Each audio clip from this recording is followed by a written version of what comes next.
blog entry 107, and this is from 2/3 of 2023, so February 3rd. A meditation yesterday showed me that my subtle body is nearly complete in the healing process the angels have been guiding me through. I sensed a large football-sized area within my energy system filled with the golden radiant light. Still, it's often uncomfortable to be flooded with divine bliss and love while living on earth during Kali Yuga. It still just kind of freaked me out at this point for sure.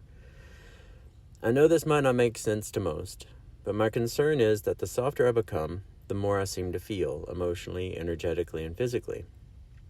The angels and Krishna have reassured me that it won't stay that way, but I'm still gently working through the fear that it might. It's something I'm slowly chipping away at. So here's something I want to interject right here on this part.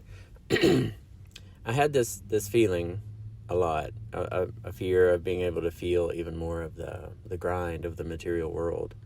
And as you're growing closer to Krishna, your heart will become softer and softer.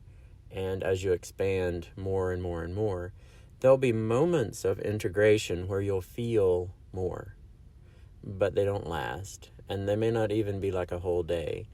And then the softness, as it gets integrated into your system and into your life, and Krishna comes more and more with you, and Radha comes more and more, it protects you more. A friend of mine kind of describes vibration and pure love sort of like the sun.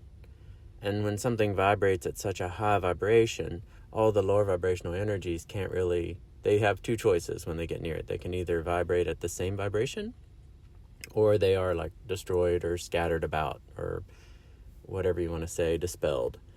And it's a natural way of existing. So I'm guessing it's probably these two are connected, because as you integrate and as you go up in your vibration as a person, then you'll have these moments and little windows where you'll feel more and it'll be uncomfortable for a bit. But ultimately, as your vibration goes up, those things can't really bother you or get near you. So yeah, I wanted to add that part. Another layer of it is that when I get blissed out like that, now I'm back to reading the blog, it's often when I make big decisions, one that feels spiritually aligned in the moment, but that I sometimes regret later on in a material sense. It's like the high of spiritual ecstasy clouds that part of me that's meant to stay grounded here. So what will happen is I would get really super blissed out, and then I would do crazy things like decide to go live in a minivan, like things like that. Later on my material brain is like, what are you doing, man? You've lost your mind. That's what I was talking about right there. Okay. It also seems that being in a slight state of discomfort on this planet keeps you ready and on guard in a way for the expected turns of the material world. But this time it feels different. As I allow more space inside, the fear doesn't take hold and the happiness doesn't fully vanish either. This is where it was integrating more, starting to in the earlier stages, yeah. Yes, life still brings ups and downs and events come and go, but I'm not shaken by them like before. I no longer experience the same deep lows or emotional wounding. Since that meditation, I've felt more emotion moving through me, but also a steady peace that is becoming part of my daily state. So yeah, that was one of the earlier stages of it and one of the earlier experiences with it. But it's amazing as it integrates and Rādha and Krishna are with you more on a daily basis, how you can be so soft here in the material but not feel the discomfort here, because they buffer all of it. It's really incredible.